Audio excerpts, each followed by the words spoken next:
지극하신 사랑과 하는 은혜에 감사를 드립니다.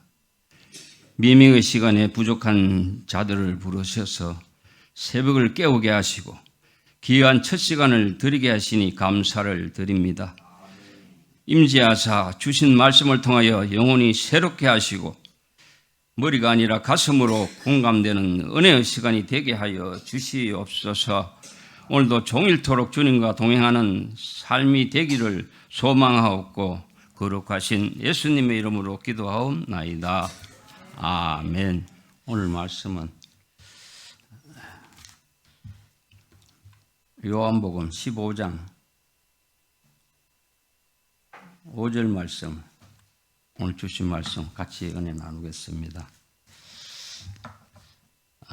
요한복음 15장 5절 말씀 같이 봉독하겠습니다. 나는 포도나무요 너희는 가지라. 그가 내 안에 내가 그 안에 거하면서 사람이 열매를 많이 맺나니 나를 떠나서 너희가 아무것도 할 수 없음이라. 아멘. 오늘 제목은 부르심을 입은 사람. 다 같이 한번 따라하겠습니다. 우리는 부르심을 입은 사람입니다. 아멘. 사람들이 사는 모습을 보면은 다분히 일상적인 것들임에도 불구하고 정신없이 바쁘게 살고 있다는 점입니다. 그것을 좋게 보면 어떤 일에 최선을 다하고 있고 또 그로 인해 열심히 산다고 말할 수 있겠지만 바쁘게 산다고 해서 다 좋은 것은 아니라는 말입니다. 예를 들면 바쁘다는 이유 때문에 하나님을 멀리하고 또 돈이 생긴다는 바쁨 때문에 자신의 신앙 성장에 방해가 된다고 하면 그것은 바쁘지 않은 것만도 못하는 해로운 결과가 된다는 말씀이죠. 바쁘다는 것이 하나님과 성도 사이를 멀어지게 하는 것이라고 하면 그것이 곧 우상이 되고 또 사탄이 되고 된다는 얘기입니다.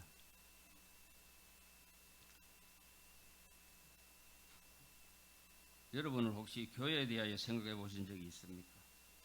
교회가 가정이고 교회가 고향이어야 하는데 여러분은 어떻게 생각하고 있습니까?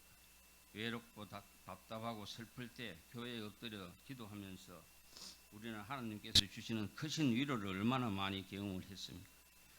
내가 인생의 좌표를 온전히 잡지 못할 때에 살아계신 주의 말씀이 얼마나 큰 격려가 되었습니까?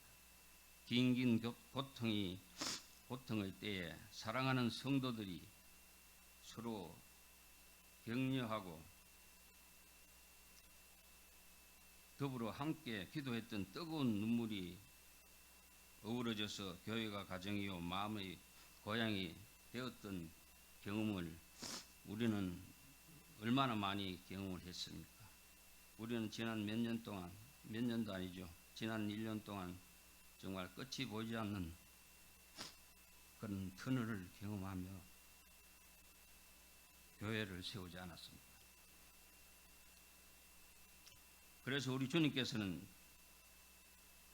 자기를 믿는 자들을 더 가까운 사람으로 확인해 주시기 위해서 이렇게 말씀하셨습니다. 요한복음 15장 5절 말씀, 나는 포도나무여 너희는 가지니 저가 그 안에 내가 저 안에 있으면 이 사람은 과실을 많이 맺나니 나를 떠나서는 너희가 아무것도 할 수 없음이라. 주님 자신이 나무요 그를 따르는 자들은 가지라고 말씀하시고 계십니다. 이것을 다른 말로 하면 뗄래야 뗄 수 없는 관계라는 얘기입니다. 우리가 모든 관계가 제일 중요합니다. 사람과 사람과의 관계, 친구와 친구와의 관계. 특히 더 중요한 것은 우리가 주님과 우리의 관계입니다. 오늘 사도 바울은 고린도전서 12장 12절 말씀, 몸은 하나인데 많은 지체가 있고 몸의 지체가 많으나 한 몸과 같이 그리스도도 그러하니라. 너희는 그리스도의 몸이요 지체의 각 부분이라. 역시 예수 그리스도의 몸에 붙어 있는 지체라고 적고 있습니다. 이건 역시 뗄래야 뗄 수 없는 관계임을 증명하고 있는 것입니다. 그렇습니다. 교회는 예수 그리스도를 머리로 해서 거듭난 영혼들이 지체가 되어 모여있는 유기적인 단체입니다. 그래서 교회가 내 마음의 고향이 되어야 하고 안락한 가정이 되어야 하는 것입니다. 우리가 몸담고 있는 교회는 늘 바른 가르침이 있는 것이요, 그런 것들이 보존되어야 하고 또 나아가서 자녀들에게 전수되어야 하는 값진 유산이 심어져 있는 곳입니다. 그렇기 때문에 교회만 오면 가정이나 고향에 찾아온 안락함과 위로가 있게 되는 것입니다. 외롭고 쓸쓸하고 고통스러울 때에 주 앞에 엎드려 기도하면 주의 간섭이 나타나는 것입니다. 바로 이러한 모습으로 우리는 사명과 직임을 잘 감당하고 있는지 조심스럽게 자신에게 물어보셔야 합니다. 왜 이것이 중요합니까? 참된 교회가 되기 위해서는, 아름다운 교회 되기 위해서는, 좋은 교회가 되기 위해서는 바로 이런 놀라운 일들을 잘 감당해야 되기 때문입니다. 사랑하는 성도 여러분, 살아있는 믿음은 구호가 아닙니다. 살아있는 믿음은 행사가 아닙니다. 살아있는 믿음은 인격이요, 교회요, 생활입니다. 그렇기 때문에 저와 여러분 한 사람 한 사람이 중요합니다. 그 역할이 소중합니다. 여러분 아니면은 감당할 자가 없는 것입니다. 여러분이 가정을 만들어 가듯이 여러분이 또 교회를 만들어 가는 것입니다. 그리고는 사회 전체를 만들어 갑니다. 그러니 저와 여러분이 살아있는 믿음을 가진 자로서 존재해야 된다는 사실처럼 중요한 게 또 어디에 있겠습니까? 교회는 고향의 아름다움과 가정의 안락함만 있는 게 아니라 진리의 기둥과 터의 역할도 해야 됩니다. 진리의 지붕이며 그 진리를 받쳐주는 기둥이 되어야 합니다. 문제는 왜 교회가 진리의 기둥이 터가 되어야 하느냐를 알아야 됩니다. 그 이유는 우리가 이 세상을 살아갈 때에 연약한 육신을 입고 왔기 때문에, 그래서 잘못하면 미혹의 영에 빠져서 진리 밖으로 떨어질 수 있다는 사실이 결정적인 요인입니다. 바로 이런 이유 때문에 주의 형제 야고보는 오늘 본문에서 다음과 같이 기록하고 있는 것입니다. 야고보서 5장 19절, 내 형제들아, 너희 중에 미혹하여 진리를 떠난 자를 누가 돌아서게 하면, 우리가 몸담고 있는 지상 교회에는 미혹당하여 진리를 떠난 자들이 반드시 있게 마련입니다. 그래서 교회는 진리의 기둥과 터가 되어야 합니다. 나는 정당한 것 같지만은 객관적으로 보면 하나님의 말씀을 잘못 이해할 수도 있고, 또 하나님의 말씀을 내 마음대로 끌어다가 사용할 위험이 도사리고 있는 것입니다. 그리고 나의 잘못을 지적해주고 잘못된 모습에서 정당한 모습으로 만들어줄 바른 틀이 있어야 하는데, 그것이 바로 교회라는 얘기입니다. 여러분도 경험되어진 일이겠습니다만, 우리가 이 세상을 믿음으로 살다 보면 꼭 필요한 게 있습니다. 우리의 믿음을 지켜줄 진리의 기둥과 터입니다. 우리가 삶의 방안을 잃게 되고 이단의 무서운 영이 우리를 지배하며 우리 믿음의 뿌리마저 흔들리게 만드는 영적인 회오리 바람이 불어올 때에 잘 지어진 집이 필요하듯이 2000년 동안 다져진 귀한 교리는 우리에게 꼭 필요한 것입니다. 혹시 여러분은 우리가 왜 주일마다 교회에 모여서 하나님께 예배를 드리는지 아십니까? 물론 원론적인 얘기는 하나님의 명령이기 때문에 예배라는 의식을 통해서 하나님께 영광을 돌리고 여호와의 이름을 높이는데 그 목적이 있는 것도 사실입니다. 그러나 우리가 놓치지 말아야 할 중요한 다른 부분도 있습니다. 그것은 교회에 나옴으로써 나의 모습을 고칠 수 있기 때문입니다. 늘 하나님의 말씀이라고 하는 저울에 내 자신을 달아보아야 하는 것입니다.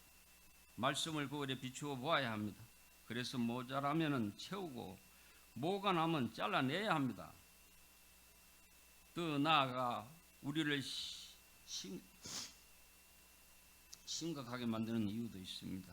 성경을 자세히 관찰해 보면 마지막 시대에 되어질 일들이 구체적으로 나와 있습니다. 그런데 그런 일들 가운데 미혹하는 일들이 많아질 것이라고 분명하게 지적하고 있습니다. 마태복음 24장 23절로 24절에 그때 사람이 너희에게 말하되 보라 그리스도가 여기 있다 혹 저기 있다 하여도 믿지 말라. 거짓 그리스도들과 거짓 선지자들이 일어나 큰 표적과 기사를 보여 할 수만 있으면 택하신 자들로 미혹게 하리라. 사단이 우리를 시도 때도 없이 미혹합니다. 그래서 바른 진리에서 떠나게 합니다. 그리고 잘못된 이단 사설에 매이게 합니다. 절대 빠져나오지 못하게 합니다. 본래 미혹한다는 단어가 낚시를 한다는 그런 말에서 유래되었다고 합니다. 그래서 낚시 바늘처럼 단 한 번 딱 깨어지면은 사람은 결코 잘 나올 수가 없습니다.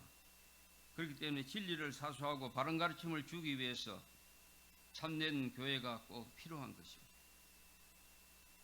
사랑하는 성도 여러분, 지금 여러분의 주변은 어떻습니까? 미혹의 영에 의해서 지배받는 사람은 없습니까? 그런 일들이 지금도 심각하겠지만은 앞으로도 더욱 심할 것입니다. 미혹의 영이 한국 교회를 뒤흔들 것입니다. 그러므로 저와 여러분은 이 교회가 잘 되기 위해서 간구해야 됩니다. 진리의 기둥과 터로 설 수 있도록 기도해야 됩니다. 바른 교훈이 있도록 간구해야 됩니다. 왜냐하면 우리 교회가 잘된 그 모습이 바로 나의 잘된 모습이기 때문입니다.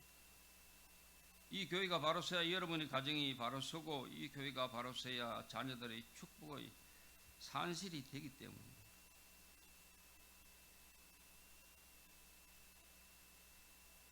그렇기 때문에 참으로 우리 교회는 진리의 기둥과 터가 되어야 합니다.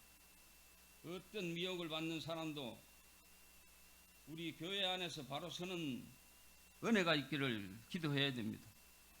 그것이 비록 살아있는 믿음을 가진 자들이 해야 되는 합당한 교회가 해야 한다는 그런 사실입니다. 또 교회가 해야 되는 사역인 것입니다. 살아있는 믿음은 여러 가지 시험을 이긴다고 그랬습니다. 살아있는 믿음은 행함이 따른다고 그랬습니다. 살아있는 믿음은 인격의 성숙함이 따른다고 그랬습니다. 살아있는 믿음은 성결한 생활이 따른다고 그랬습니다. 살아있는 믿음은 인내하며 기도 응답을 받는다고 그랬습니다.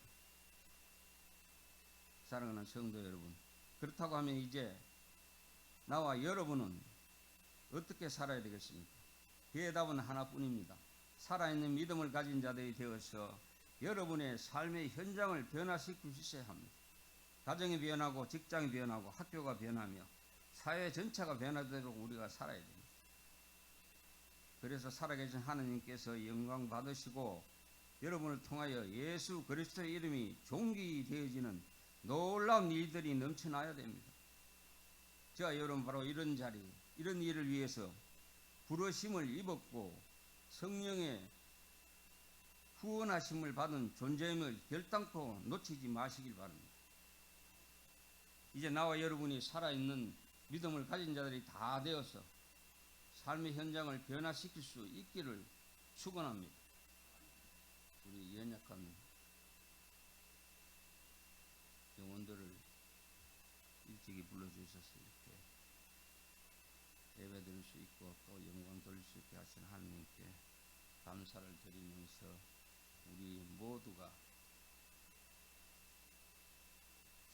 살아있는 믿음을 가진 자들이 다 되어서 정말 삶의 현장을 변화시키고 또 우리 교회를 위해서 내 맡은 바 본분을 잘 지키는 그런 우리 성도들이 되시기를 축원하며 아버지 이 시간도 말씀을 맺겠습니다.